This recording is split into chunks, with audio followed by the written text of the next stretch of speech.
इस वीडियो का टॉपिक है हमारा मृदा अपरदन। यानी इस वीडियो के माध्यम से हम सभी लोग मृदा अपरदन के बारे में अध्ययन करने वाले हैं। इस वीडियो के माध्यम से आप मृदा अपरदन से संबंधित कौन कौन से टॉपिक पर अध्ययन करेंगे, चलिए उस पर एक नज़र डालते हैं। तो सबसे पहले आप जानेंगे कि मृदा अपरदन क्या होता है। इसके बाद मृदा अपरदन का अर्थ और उसकी परिभाषा को जानेंगे। साथ ही साथ मृदा अपरदन होने के कारण को भी आप जानेंगे और मृदा अपरदन को कैसे रोका जा सकता है, कैसे उसका रोकथाम किया जा सकता है, इसके बारे में भी आप अध्ययन करने वाले हैं। तो स्वागत है एक बार फिर से आप सभी का आपके अपने यूट्यूब चैनल आर स्टडी पे। इस यूट्यूब चैनल के इस वीडियो के माध्यम से आज हम लोग का जो टॉपिक है वह है आपका मृदा अपरदन। तो चलिए वीडियो को शुरू करते हैं और अपने टॉपिक की ओर बढ़ते हैं। और सबसे पहले हम लोग जानते हैं कि मृदा अपरदन आखिर होता क्या है। देखिए, मृदा को हम लोग एक दूसरे नाम से भी जानते हैं, जिसको आप सबों को पता होगा, जिसको हम लोग क्या कहते हैं, मिट्टी कहते हैं। ठीक है, मिट्टी हो या फिर मृदा हो, दोनों बात एक ही है। और अपरदन का मतलब होता है कि कटाव। कटाव करने का मतलब क्या है कि मिट्टी का कटना। ठीक है, जैसे कि आप देखते होंगे कि नदी का जल है, या फिर आप बात करेंगे जैसे वर्षा होती है या अधिक वर्षा होने से बाढ़ आ जाती है। जैसे तालाब है तो तालाब का जल नहीं, जैसे चलता जल की हम बात करेंगे, जैसे नदी हो गया, समुद्र हो गया, वर्षा का जल है। और जैसे बाढ़ की जो जलधारा होती है वो सब क्या होती है ना कि चलता जलधारा है। ठीक है, जो एक तरह से एक जगह से दूसरे जगह हमेशा गमन करती नजर आएगी, एक डायरेक्शन में हमेशा बढ़ती हुई नजर आएगी। तो ऐसे में क्या होता है कि जैसे सपोज करिए कि ये हमारा नदी का जो क्षेत्र है, इसके ये देखिए साइड वाले कॉर्नर पर गौर करिएगा तस्वीर में। तो चूंकि यहाँ पे जलधारा आगे की ओर बढ़ती जा रही है तो साइड से भी टकराती है। और जब टकराएगी तो क्या करती है, मिट्टी को काटते हुए वो अपने साथ क्या करती है, अपने जलधारा के साथ मिट्टी को भी बहा के आगे की ओर ले जाती है। इससे क्या होता है कि हमारा मिट्टी का कटाव होता है। दूसरी ओर समझिए, जैसे मिट्टी का जो हम जानते हैं कि मिट्टी हमारे कई परतों में बटी होती है। मिट्टी वाले चैप्टर में मैं आपको बताऊंगा। जैसे मान लीजिए कि कोई इतना सारा यहाँ पे मिट्टी है, ठीक है, इसका अनेक परतों में ये इतना मोटा यहाँ पर मिट्टी है। अब ऊपर से यहाँ पे जल बह रही है, तो ऊपर से जो जल बहेगी तो क्या होगा ना, यहाँ पर कि हमारा मिट्टी जो होता है उसको ये वाला जो ऊपरी सतह जो है, ये यहाँ पर वाली जो सतह है इसको काट देगा वो। ठीक है, इसको मैं दूसरा कलर कर देता हूँ। ये जो ऊपरी सतह है इसको काटते हुए अपने साथ क्या करेगा, बहाते हुए वो ले जाएगा, आगे की ओर लेते चला जाएगा। तो इससे भी क्या होता है कि आपने देखा कि दो तरह से मिट्टी को वो काटता है जल। एक क्या होता है कि साइड में काटता है, जैसे नदी में मैंने आपको बताया कि यहाँ पर देखिए कि नदी का ये साइड वाले कॉर्नर पे काटेगा। और दूसरा क्या है कि मिट्टी के ऊपरी सतह जो इस नदी के नीचे वाले तल पे जो मिट्टी होंगे उसको भी वो क्या करता है, काटते हुए बहाते हुए आगे की ओर ले जाता है। ये नदी करता है ऐसा।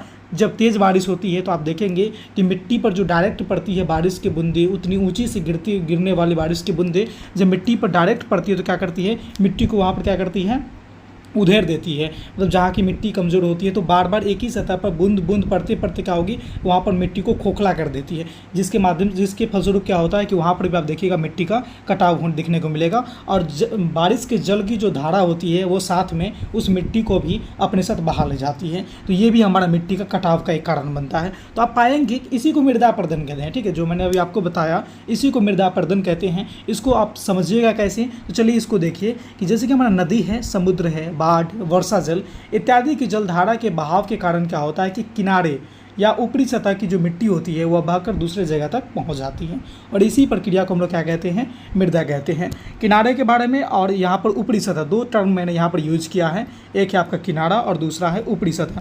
किनारा जो मैंने अभी आपको बताया था नदी की ये साइड वाले भाग किनारा, और ऊपरी सतह जो मैंने अभी आपको कुछ देर पहले ऐसे एग्जाम्पल करके बताया था, और यहाँ वाला जो सतह था जो कट के आगे की ओर ले जाता था उसके बारे में है। ठीक है, तो किनारे और ऊपरी सतह को आप समझिएगा, कन्फ्यूजन यहाँ पे नहीं रखना है आपको। ये चीज़ें हैं हमारा मृदा अपरदन, जो मिट्टी को क्या करता है, एक जगह से दूसरी जगह काट करके, उड़ा करके, बहा करके ले जाता है। इसकी अगर हम परिभाषा की बात करेंगे, यानी मृदा अपरदन को हम कैसे परिभाषित कर सकते हैं, तो आप इसको ऐसे लिख सकते हैं कि मिट्टी का कटना या बहना या फिर एक जगह से दूसरे जगह पर स्थानांतरण होना ही मृदा अपरदन कहलाता है। बहुत ही सिंपल सा इसका परिभाषा है, एक लाइन में आप याद रखिएगा, एकदम से आसान भाषा में यही परिभाषा आप लिखिएगा जब कभी भी आपके एग्जाम में आएंगे तो, कि मिट्टी का कटना या फिर बहना या फिर एक जगह से दूसरे जगह पर स्थानांतरण होना ही मृदा अपरदन कहलाता है। अब मृदा अपरदन को तो समझ लिए आप, लेकिन मृदा अपरदन आखिर होता कैसे है? सिर्फ नदी के जल बहने से ही तो मृदा अपरदन नहीं होते हैं, बहुत सारे ऐसे कारण हो सकते हैं। तो चलिए एक एक करके हम लोग ये जानते हैं कि मृदा अपरदन होने के कौन कौन से प्रमुख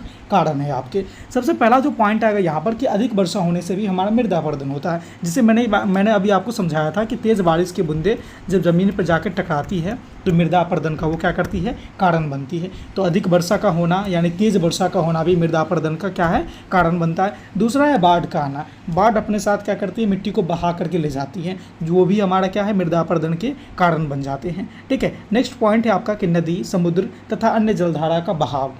चूँकि जल का जब कभी भी बहाव होगा तो अपने साथ चीज़ों को ले जाएगा, और उन चीज़ों में एक मिट्टी भी शामिल होती है जो काटते हुए वो बहा करके ले जाती है, जिससे हमारा मृदा अपरदन होता है। ठीक है, तो नदी और समुद्र या फिर कोई भी जलधारा है उसके बहाव के कारण भी हमारा मृदा अपरदन देखने को मिलता है। वनों की कटाई से भी मृदा अपरदन होता है। देखिए ये पॉइंट अभी आपको अच्छे से समझ में नहीं आएगी कि वन के काटने से हमारा मृदा अपरदन कैसे होता है, यानी मिट्टी के लिए कैसे हानिकारक है। इसके लिए आपको बस 2 मिनट वेट करना है। जैसे ही हम लोग वीडियो में थोड़ा सा आगे बढ़ेंगे तो वनों की कटाई से कैसे मृदा अपरदन होता है इसके बारे में आप जानेंगे। ठीक है, तो बस इतना आप यहाँ पर याद रखिएगा कि वनों की कटाई से भी मृदा अपरदन होती है, और आगे की जो कैसे होती है बस मैं इसी वीडियो में थोड़ा सा और आगे बढ़िएगा, टॉपिक में थोड़ा सा और डिटेल्स में जाएंगे आगे हम लोग, तो वहाँ पर इसकी चर्चा करेंगे, आप वहाँ पर अच्छे से समझ जाइएगा। ठीक है, तो वनों की कटाई से भी क्या होती है कि मृदा अपरदन होती है। साथ ही साथ तेज़ गति से हवा जब चलती है तो ये भी मृदा अपरदन का कारण होती है। अब देखिए तेज़ गति की हवा कैसे करेगी, जैसे सपोज करिए कि कहीं की मिट्टी जो है मतलब उतना कठोर नहीं है। ठीक है, उतना कठोर मिट्टी नहीं है, हल्की मिट्टी है। ठीक है, और जब तेज़ हवा चलेगी, जैसे खूब तेज़ आंधी चलेगी, खूब तेज़ एकदम गति से आंधी चलेगी, तो क्या करेगी, अपने साथ साथ जो मिट्टी का जो कण है, मिट्टी के छोटे छोटे टुकड़े हैं, छोटे छोटे कण हैं, उसको भी अपने साथ क्या करती है, उड़ा के लेते चली जाती है और एक जगह से दूसरे जगह पहुंचाने का काम करती है। क्योंकि एक जगह से दूसरे जगह मिट्टी का यहाँ भी स्थानांतरण हो रहा है, तो इस प्रकार से हम कह सकते हैं कि तेज़ गति की हवा भी मृदा अपरदन का कारण बनती है। तो ये हमारे कुछ प्रमुख कारण थे। वैसे इसके कारण जानने के प्रयास करेंगे तो आपको यहाँ पर सिर्फ 5 से 10 ही नहीं, बहुत सारे कारण मिलेंगे, लेकिन जो आपके एग्जाम के दृष्टिकोण से महत्वपूर्ण है, जो मुख्य कारण था वो मैं आपको बताया हूँ। आगे चलिए हम लोग बात करते हैं कि मृदा अपरदन होने के क्या दुष्प्रभाव पड़ सकते हैं, इससे हमें क्या नुकसान हो सकती है, इसके बारे में भी 4-5 बहुत ही महत्वपूर्ण इंपॉर्टेंट जो भी पॉइंट बनेंगे उसको हम लोग जानने का प्रयास करते हैं। सबसे पहला पॉइंट है कि मिट्टी का कटाव होना। मृदा अपरदन ही, जैसे इसका नाम ही है मृदा का अपरदन, यानी मिट्टी का तो कटाव होगा ही होगा, तो इसको भी आप लिख सकते हैं पहला पॉइंट बना करके। दूसरा है कि मृदा की उर्वरा शक्ति को कम हो जाना। उर्वरक शक्ति कैसे कम होगी, तो देखिए मृदा की जो उर्वरा शक्ति होती है यानी उपज जो होती है उसका कम हो जाना कैसे होगी। हम सभी लोग जानते हैं कि मिट्टी की जो सबसे ऊपरी परत होती है, मिट्टी की जो सबसे ऊपरी परत होती है, इसमें ह्यूमस पाए जाते हैं। ठीक है, इसमें क्या पाए जाते हैं, ह्यूमस। आपसे एग्जाम में पूछा जाएगा कि ह्यूमस कहाँ पर पाए जाते हैं, तो ह्यूमस हमेशा मिट्टी के सबसे ऊपरी परत पे पाई जाती है। और चूँकि मृदा का अपरदन जो होता है तो ऊपरी परत से ही शुरू हो जाता है, तो जब ऊपरी परत में ह्यूमस रहते हैं जो फसल के लिए बहुत ज़्यादा महत्वपूर्ण होते हैं, और मृदा का अपरदन ऊपरी सतह से ही होता है, तो जो ऊपरी सतह की मिट्टी को ही काट के एक जगह से दूसरी जगह पहुँचा देता है मृदा अपरदन के दौरान, तो हमारा वहाँ पर ह्यूमस भी एक जगह से दूसरी जगह चले जाते हैं, यानी कि उस जगह पे ह्यूमस नहीं बचते हैं जो हमारे लिए, हमारे कृषि के लिए योग्य मिट्टी नहीं होते हैं, जो हमारे मृदा की उर्वरा शक्ति को समाप्त कर देती है, फसल के लिए वो हानिकारक हो जाते हैं। ठीक है, तो इस तरह से मृदा अपरदन भूमि की उर्वरा शक्ति को भी कम कर देती है, उपजाऊ शक्ति को भी कम कर देती है, जिसके कारण क्या हो जाता है, हमारा ज़मीन जो है वह बंजर हो जाता है। आप इसको भी लिख लेंगे कि ज़मीन हमारा क्या हो जाएगा, बंजर हो जाएगा। नेक्स्ट पॉइंट है यह जैव विविधता को भी नुकसान पहुंचाता है, क्योंकि जैव विविधता के बारे में मैं आपको बता दिया हूँ। आपको वो वीडियो अगर नहीं मिली होगी तो इस वीडियो के डिस्क्रिप्शन में मैं उसका लिंक डाल दूंगा, वहाँ से देख लीजिएगा। जैव विविधता बहुत ही महत्वपूर्ण टॉपिक है, इसको जानना आपको बहुत ज़रूरी है। तो जैव विविधता को ये जो मृदा अपरदन है वो क्या करती है, नुकसान पहुँचाती है, क्योंकि मृदा में भी बहुत सारे जीव के समुदाय रहते हैं, और जब मृदा का अपरदन होता है तो वो समुदाय मृदा के यानी मिट्टी के साथ साथ बह करके अपने समुदाय से दूसरे जगह पहुँच जाते हैं, और अगर उनके प्रतिकूल वहाँ पर वातावरण रहती है तो उनकी समुदाय वहाँ पर क्या होती है, नष्ट हो जाती है, जो हमारे मृदा अपरदन को नुकसान पहुंचाता है। ठीक है, मृदा अपरदन को नहीं, जैव विविधता को नुकसान पहुंचाता है, यानी मृदा अपरदन के दौरान जैव विविधता का भी नुकसान होता है। यह आपके इसके होने वाले नुकसान में एक पॉइंट आप इसे भी शामिल करिएगा, बहुत ही अच्छा पॉइंट है और आपको समझने वाली पॉइंट है। तो ये थे मृदा अपरदन से जुड़े कुछ बहुत ही महत्वपूर्ण शानदार पॉइंट जिसको मैंने अभी आपको बताया। आगे चले हम लोग बात करते हैं कि आखिर मृदा अपरदन को हम लोग रोक कैसे सकते हैं, इसका रोकथाम करने का कौन से प्रमुख उपाय हैं जिसके चलते हम मृदा को आसानी से रोक सकते हैं। देखिए मृदा अपरदन का जो सबसे प्रमुख और सबसे महत्वपूर्ण उपाय है रोकने का, ठीक है, वह है आपका वृक्ष का रोपण यानी पेड़ का लगाना, ठीक है, पेड़ का लगाना, वृक्षारोपण, ठीक है। ये मृदा अपरदन का सबसे महत्वपूर्ण उपाय है। पेड़ के लगाने से ही हम मृदा अपरदन को रोक सकते हैं, ठीक है। बाकी चीज़ों में हम थोड़ा सा कंप्रोमाइज़ करेंगे, जैसे जल का बहाव कम कर देंगे, और जहाँ पर हवाएं बहुत तेज़ चलती है वहाँ पर उसको हवा की गति को अवरुद्ध करने का कोई उपाय ढूंढ लेंगे। ये आपका सेकेंडरी मेथड हो गया, ठीक है। लेकिन जो सबसे प्रमुख है, जो प्रकृति में बने हुए रह करके हम लोग मृदा अपरदन को रोकना चाहेंगे, तो वह है आपका सबसे महत्वपूर्ण और सबसे उपयोगी कि अधिक से अधिक वृक्ष लगाइए आप। ज़्यादा से ज़्यादा वृक्ष लगाने से मृदा कैसे अपरदन होने से रुक जाएगा। और आपको मैंने एक पॉइंट बताया था कि वनों की कटाई से मृदा अपरदन बढ़ती है, तो दोनों पॉइंट को अभी आप यहाँ पर समझिएगा। मैंने बताया था ना कि थोड़ी देर बाद मैं आपको वीडियो में बताऊंगा, तो वो यहीं पर है कि वनों की कटाई से कैसे मृदा अपरदन होता है, और वन की अगर नहीं कटाई करेंगे, वन अगर ज़्यादा लगाएंगे तो मृदा अपरदन को हम लोग कैसे रोक सकते हैं, यहाँ पर समझिए। अधिक से अधिक वृक्ष लगाने से होता क्या है कि वृक्ष में जड़ होते हैं, और जो वृक्ष की जो जड़ होती है वो मिट्टी को देखिए आप तस्वीर में किस तरह से जकड़े रहती है, एकदम से इसका जो जितने सारे मतलब रेशा हैं जड़ में, वो एकदम जकड़े हुए रहती है, पूरे मिट्टी को एकदम ढंग से पकड़े हुए रहती है।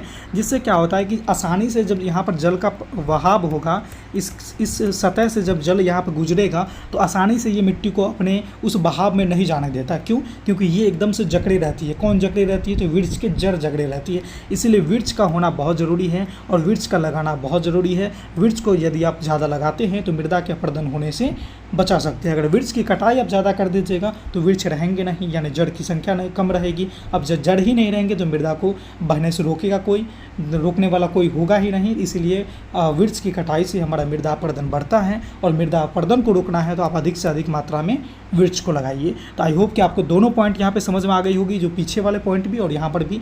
अब जो यहाँ पर नेक्स्ट है, जैसे कि पहाड़ी क्षेत्र है या फिर कोई ढलान वाला क्षेत्र है, ठीक है, वहाँ पर क्या करना है कि सीढ़ी नुमा खेती करना है। सीढ़ी नुमा खेती क्या होती है कि जैसे ढलान वाला क्षेत्र, जैसे पहाड़ी क्षेत्र ऐसे, तो यहाँ पर क्या है ना कि ऐसे ऐसे करके आप सीढ़ी बना दीजिए। जैसे सीढ़ी हम लोग कैसे बनाते हैं, ऐसे बनाते हैं ना, ऐसे करके सीढ़ी बना दीजिए। अब यहाँ पर देखिए कि डायरेक्ट ऊपर से जो पानी गिरेगी सो, और यहाँ पर धीरे धीरे करके जो पानी आएगी सो, इसकी रफ्तार कम हो जाएगी यहाँ पर। और चूँकि रफ्तार कम होगी तो मिट्टी का कटाव भी कम हो जाएगा, तो ये हमारे मृदा अपरदन को रोकती है। कौन? तो सीढ़ीदार खेती। यह पहाड़ी क्षेत्र में या फिर वनीय क्षेत्र में इस प्रकार के खेती को किया जाता है, जिससे मृदा अपरदन में काफ़ी रोकने में काफ़ी यहाँ पर सहायता मिलती है, ठीक है। बाढ़ आने वाले क्षेत्र में अधिक से अधिक वृक्ष लगाइए। देखिए आप सभी में पाइएगा कि कहीं ना कहीं वृक्ष लगाने की ही बात की जाती है मृदा अपरदन के रोकने के उपाय में। तो आप सभी जगहों पे अगर वृक्ष अच्छे ढंग से लगाते हैं तो आप मृदा अपरदन को आसानी से रोक सकते हैं। तो आज का जो हमारा टॉपिक था, मृदा अपरदन क्या है, मृदा अपरदन को कैसे रोक सकते हैं, उसके होने का कौन कौन से कारण थे, उसके होने से क्या नुकसान हो सकते थे, उसके अर्थ में परिभाषा क्या थे, इन सभी चीज़ों को मैंने बारीकी से और अच्छे से समझाने का प्रयास किया है। मुझे उम्मीद है कि आपको इन सारी चीज़ों अच्छे से समझ में आ गई होगी। अगर फिर भी किसी प्रकार की समस्या रह जाती है, यह वीडियो कैसी लगी, अच्छी लगी, समझ में आई अथवा नहीं आई, आप हमें कमेंट के माध्यम से सूचित जरूर करेंगे।